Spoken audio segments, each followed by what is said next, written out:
So students, covalent और ionic bond की structure हमने स्टडी किया, बॉन्डिंग हमने स्टडी किया। जब क्वेश्चंस करोगे तो आपको वैरायटीज ऑफ क्वेश्चन मिलेंगे। इसमें लुईस स्ट्रक्चर आइडेंटिफाई करने के तो आप कर सकते हो। बॉन्ड कैसा फॉर्म होता है वो हमने देख लिया, single bond, double bond, triple bond formation हमने देखा। फिर पोलर और नॉन पोलर बॉन्ड भी हमने डिस्कस किया। अगर हम मतलब इस वैरायटी में क्वेश्चन करवाते हैं आपको, इस टाइप के क्वेश्चन मिलते हैं जिसमें आपको कंपाउंड दिया और आपको आइडेंटिफाई करना है कि ये किस टाइप के सॉलिड्स होंगे। तो मतलब एक तो बात क्लियर है कि अगर बॉन्डिंग हो रही है मॉलिक्यूल्स के बीच में, तो सॉलिड्स अगर मेंशन किया हो किस टाइप के सॉलिड्स हैं तो हम आइडेंटिफाई कर सकते हैं। तो मैं एक एग्जांपल लेती हूँ। सपोज मैंने एग्जांपल लिया magnesium oxide, then SO2, then I2, H2O and SiO2। इसमें से हमने बहुत सारे एग्जाम्पल ऑलरेडी किए हैं। नाउ आइडेंटिफाई करना है और क्लासिफाई करना है सब्सटेंसेस इनटू आयनिक, कोवलेंट,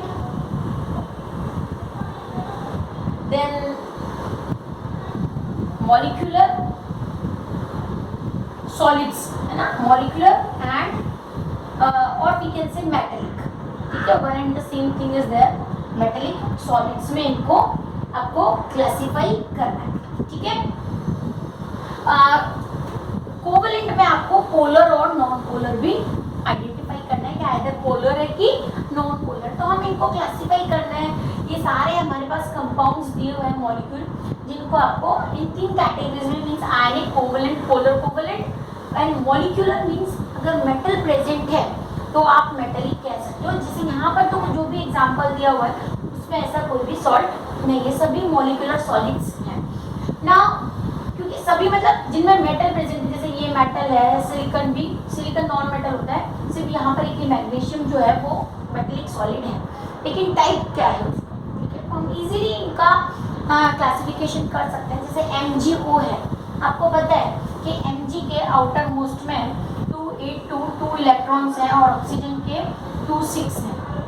ठीक है, तो Mg+2 हो जाता है और वो -2 हो जाता है, दैट मीन्स ये कौन सा हो गया, आयनिक। तो Mg हो गया आयनिक। सपोज करो अब आपको आइडेंटिफाई, मान लो हमने कोई कंपाउंड किया हुआ नहीं है, तो हम ऐसा देख लेते हैं कि पीरियोडिक टेबल में वो कंपाउंड किसी और के साथ बाइंड हो रहा है, तो हम ऐसा देखते हैं। तो जैसे ऐसा यहाँ पर SO2 है, सपोज करो अगर आपको SO2 देखना है तो आप SO2 को कैसे आइडेंटिफाई करोगे कि कौन से टाइप का सॉलिड है। तो सल्फर के आउटर मोस्ट में कितने इलेक्ट्रॉन होते हैं, 2 और 6। ठीक है, और ऑक्सीजन के भी 2 और 6 होते हैं। तो किस टाइप की बॉन्डिंग होगी यहाँ पर, ये हमको देखना है। इसको 2 इलेक्ट्रॉन की रिक्वायरमेंट है और ये अगर मतलब इस तरह से बॉन्डिंग हो तो ऑक्सीजन को भी 2 इलेक्ट्रॉन की रिक्वायरमेंट है। तो इसमें किस टाइप का कोवलेंट बॉन्ड बनेगा। हम यहाँ पर जब SO2 की बात करते हैं तो देखो सबसे पहले यहाँ पर देख लेते हैं, अगर S और O के बीच में डबल बॉन्ड हो जाए तो दोनों ऑक्सीजन और सल्फर सेटिस्फाइड हो गए। Then what about this sulphur dioxide, ये जो फॉर्मूला है वो सल्फर डाइऑक्साइड का फॉर्मूला है। तो अगर मान लो ये सल्फर ऑक्टेट कंप्लीट हो गया, अब इसके पास 2 लोन पेयर और बचे हुए हैं और ये ऑक्सीजन भी यहाँ पर इसका भी ऑक्टेट कंप्लीट हो गया। इस केस को समझने के लिए हम एक डिफरेंट कैटेगरी ऑफ बॉन्ड पे आते हैं कि अगर सल्फर डाइऑक्साइड का मॉलिक्यूल है तो वो ऑक्सीजन 2 ऑक्सीजन के साथ कैसे बाउंड होगा। तो एक में तो हम ऐसा समझ लेते हैं कि एक ऐसी कंडीशन कर देंगे जिसमें कम से कम एक ऑक्सीजन और एक जो सल्फर है, सेंटर एटम कौन सा है, सल्फर, तो वो सेटिस्फाइड हो जाए। अगर हम दोनों के बीच में सिंगल बॉन्ड बनाने जाते हैं तो तीनों में से सल्फर सेटिस्फाइड होता है लेकिन दोनों ऑक्सीजन सेटिस्फाइड नहीं होते, है ना, क्योंकि इन दोनों को एक एक इलेक्ट्रॉन मिलता है। तो हम ऐसा अरेंजमेंट करते हैं जिसमें एटलीस्ट 2 एटम जो है वो फुल्ली सेटिस्फाइड हो।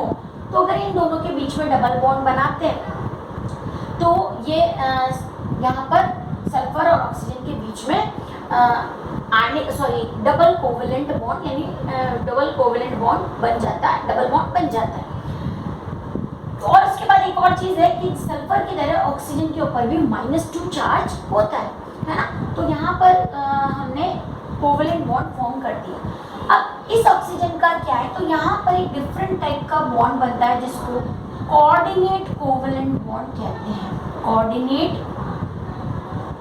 Covalent bond. अब इस बॉन्ड में क्या है ना, इसका एरो मैंने इस तरफ बनाया है। इसका मीनिंग ये है कि हम सल्फर के जो इलेक्ट्रॉन्स है उसको एस्टेरिक से रिप्रेजेंट करते हैं। जो सल्फर के पास 2 लोन पेयर ऑफ इलेक्ट्रॉन थे, है ना, वो loan pair of electron feeling वाला बॉन्ड है कि ये इसको डोनेट कर सकता है ना।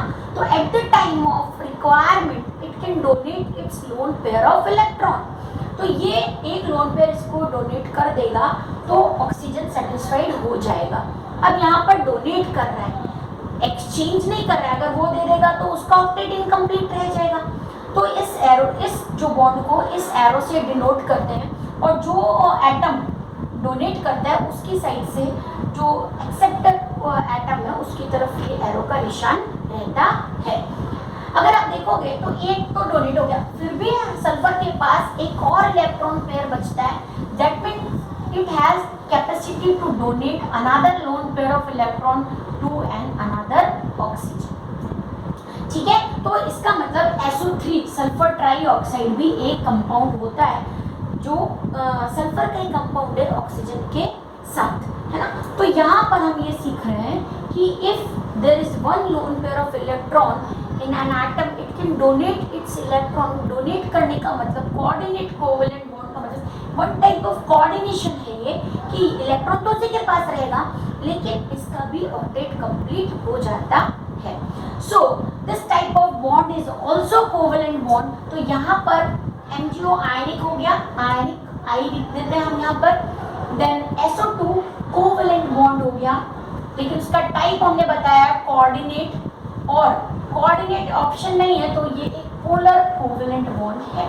पोलर तो है ही क्योंकि सल्फर और ऑक्सीजन की हमने बोला था कि डिसिमिलर जब एटम्स होते हैं तो उनमें पोलरिटी डेवलप हो ही जाती है। सिमिलर एटम्स होंगे तो उनमें पोलरिटी नहीं होगी। Next example is I2।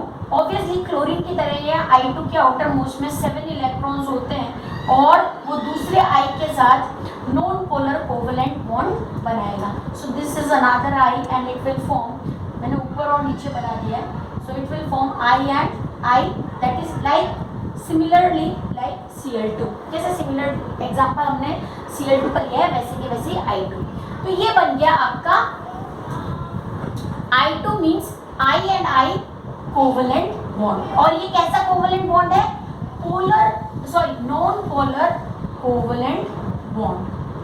Covalent bond fine, ठीक है। नाउ H2O की बॉन्डिंग हमने देख ली है। H2O की बॉन्डिंग में हमने स्टडी कर लिया है कि इस टाइप से बॉन्डिंग होता है उसका। ये -2 डेल्टा है और ये +1 और +1 है ना। दोनों के बीच में कोवेलेंट बॉन्ड है और इलेक्ट्रोनेगेटिविटी में बहुत ज़्यादा डिफरेंस है, इसलिए यहाँ पर पोलरिटी डेवलप हो जाती है और ये बन जाता है पोलर कोवेलेंट बॉन्ड। है तो आयनिक बॉन्ड नहीं है क्योंकि इसमें ऑक्सीजन ने हाइड्रोजन से इलेक्ट्रॉन ले ही नहीं लिया और हाइड्रोजन खाली नहीं हो गया, है ना। शेयरिंग ऑफ इलेक्ट्रॉन है but there is difference in electronegativity और difference in capacity to push electron और पुल इलेक्ट्रॉन टुवर्ड्स इटसेल्फ।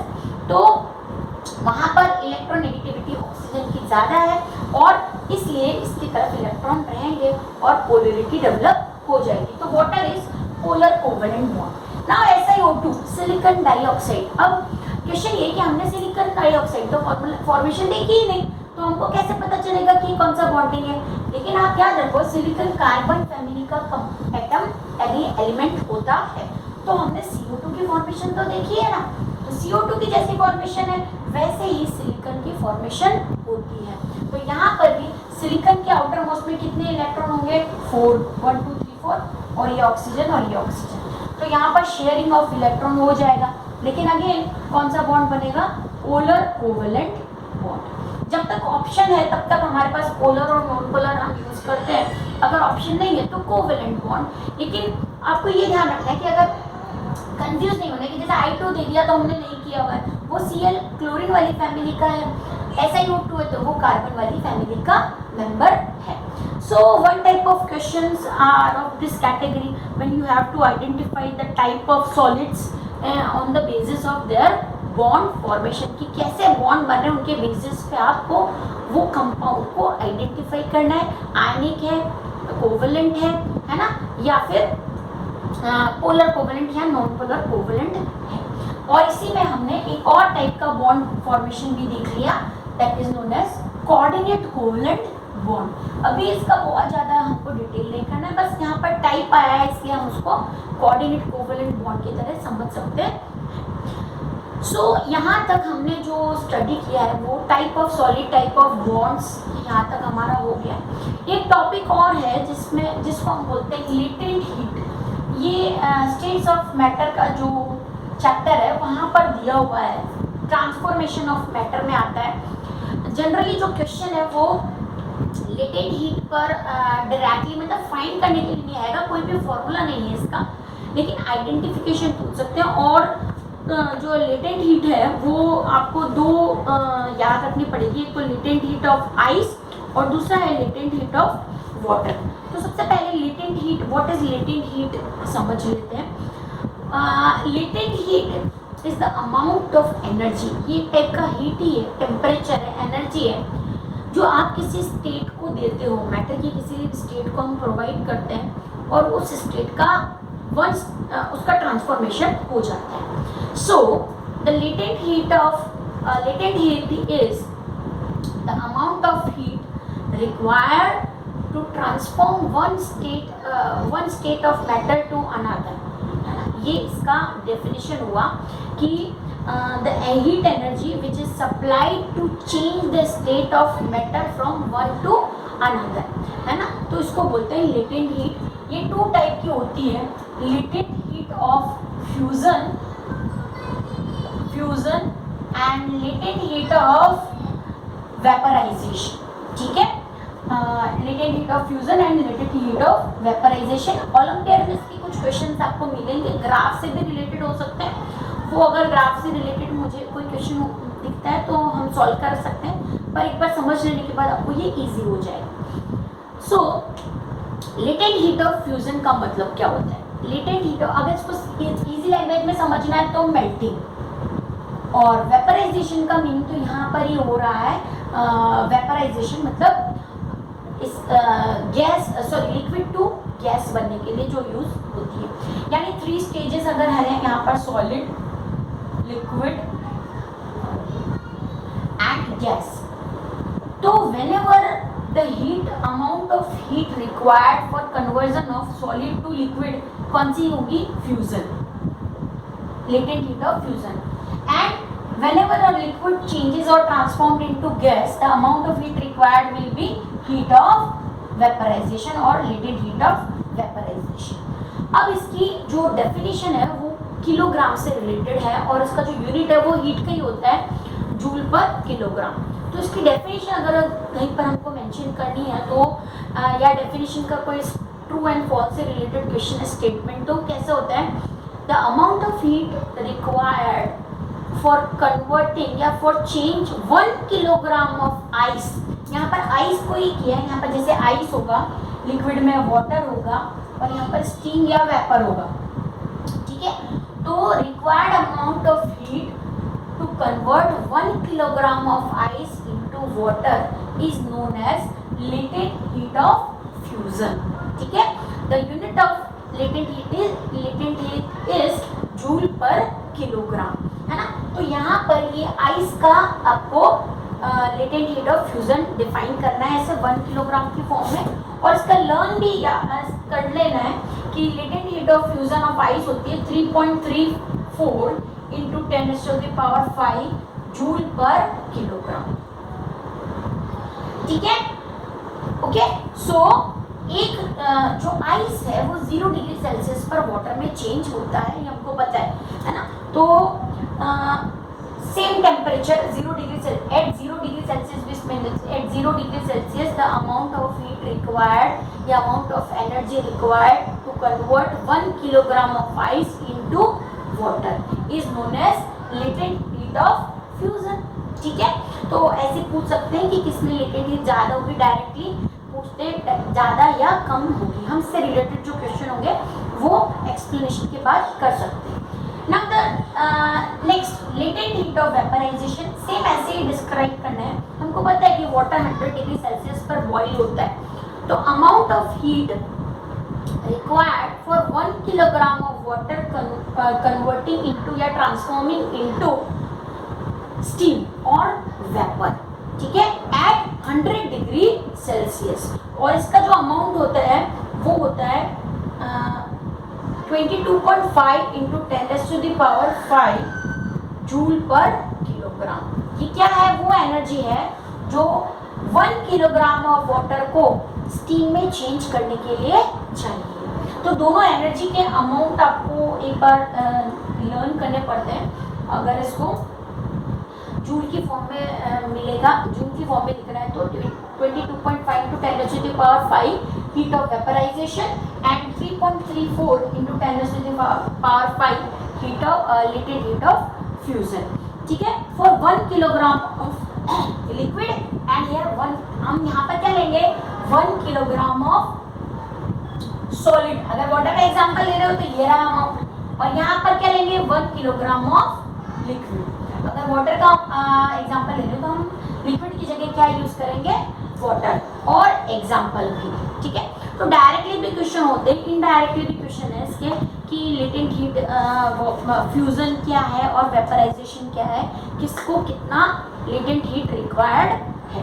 ठीक है, तो यहाँ पर ये टॉपिक जो है हमने लेफ्ट कर दिया था जब हमने स्टेट्स ऑफ मैटर किया था। तो उसके बाद कुछ जो डाउट्स हैं वो अगर केमिकल रिएक्शन से रिलेटेड हो रहे हैं, अगर आपको बैलेंसिंग में प्रॉब्लम आ रहा है तो आप प्रैक्टिस करोगे तो आपको डेफिनेटली रिएक्शंस आ जाएंगी बैलेंस करना। मैं एक एग्जांपल आपको दे देती हूँ। अगर रिएक्शन आपको बैलेंस करने में प्रॉब्लम आ रही है तो एटलीस्ट 2 रिएक्शंस पर डे करो किसी भी बुक में से देख के, तो आपको रिएक्शन बैलेंस करना आ जाएगा। तो हम रिएक्शन में आपको एग्जांपल के लिए दे रही हूँ, सोडियम हाइड्रोक्साइड प्लस H2SO4, ये आपको रिएक्शन कंप्लीट भी करना है और बैलेंस भी करना है। ठीक है, complete and balance the following reaction. हम इसका सॉल्यूशन कल करेंगे, मींस नेक्स्ट सेशन में जब भी हम मिलेंगे तब करेंगे। और दूसरा है KClO3 gives KCl plus O2। ठीक है, ये रिएक्शन है इसलिए कंप्लीट करने के लिए क्योंकि डिकम्पोजिशन रिएक्शन है, एक बड़ा मॉलिक्यूल छोटे 2 मॉलिक्यूल्स में ब्रेक डाउन इसका हो रहा है, इसलिए ये रिएक्शन आपको मैंने लिख के दिया है। ये रिएक्शन आपको कंप्लीट भी करनी है, बैलेंस भी करनी है, और इस रिएक्शन को क्या करना है, ओनली बैलेंस करना है।